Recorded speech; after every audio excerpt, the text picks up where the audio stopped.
Hey there, YouTubers. Aaron here. Got a video response to Tops85401, who asked us on one of his videos to put a video out of some of our favorite vintage baseball cards. So that's what I'm going to do here today. Some of these are pretty obvious, some of these are a little less obvious, and this will give me a chance to kind of talk about them. We'll start out with some obvious stuff here. Mickey Mantle. Love this card here.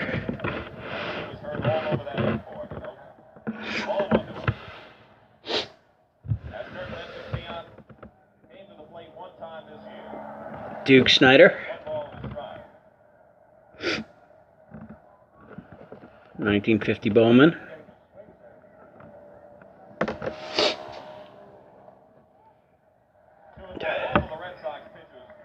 Sandy Koufax.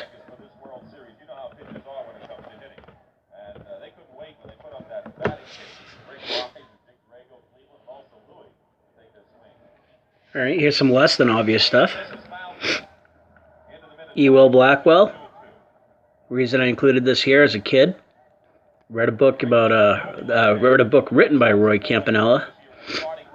Roy Campanella, great obvious hitter, great catcher as well, Hall of Famer.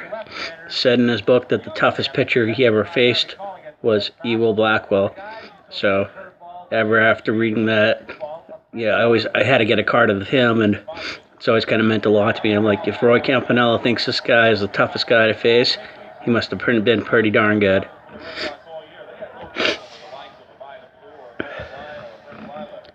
This Billy Pierce card. Alright, kind of a strange one here, but this is the last card of the set. I remember as a kid, I had a science teacher that knew a ton about baseball. Taught me a lot about baseball cards. And he always told me that sometimes the toughest cards to collect in a set were the last card in the first card of the set. And he had given me this, not this card here, but the same card. For whatever reason, over the years, I think I traded it away or something. But I went ahead and got another one here back to replace it. That teacher was a kind of a hobby mentor to me, and sure enough, you know, looking back now, yeah, I understand the importance of the first card and the last card of the set.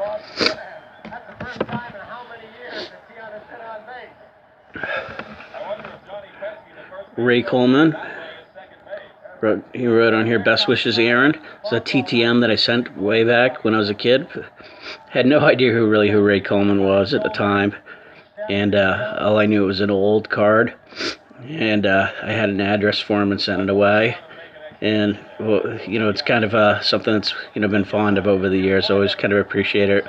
You know, learned a little bit more about Ray Coleman after the fact. And something I'm always thankful for. He's passed away now, but I'll always appreciate the fact that he signed this, but not only did he sign it, that he personalized it and wished me best wishes, Aaron. That means a lot to me.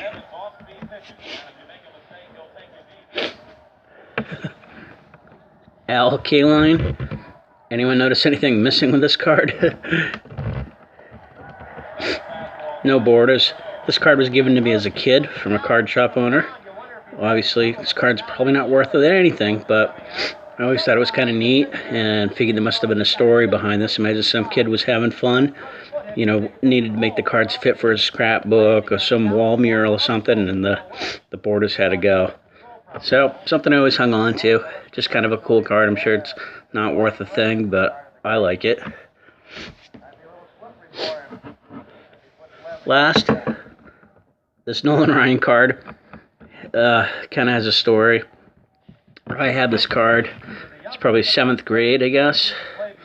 And I had traded it away to a buddy of mine. I then regretted it and had to trade back for it. And I remember trading in 1988 Ellis Burks rookie card to get this thing back. Ellis Burks was the hottest thing at the time. Well, you know, a hot player, especially up here in the Northeast Red Sox, territory. So, giving up an Ellis Burks was a big deal.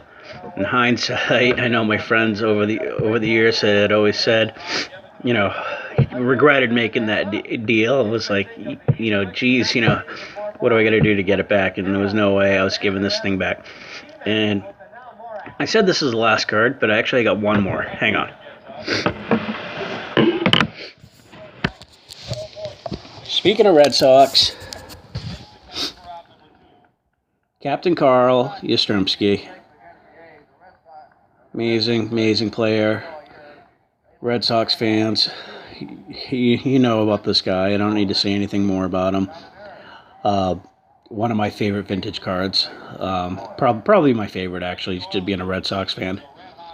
All right, Topps 85 401, Nate. Just wanted to get this video response out to you. Appreciate everything you've done for the hobby, so I definitely wanted to get this out. Hope everybody enjoys. Take care.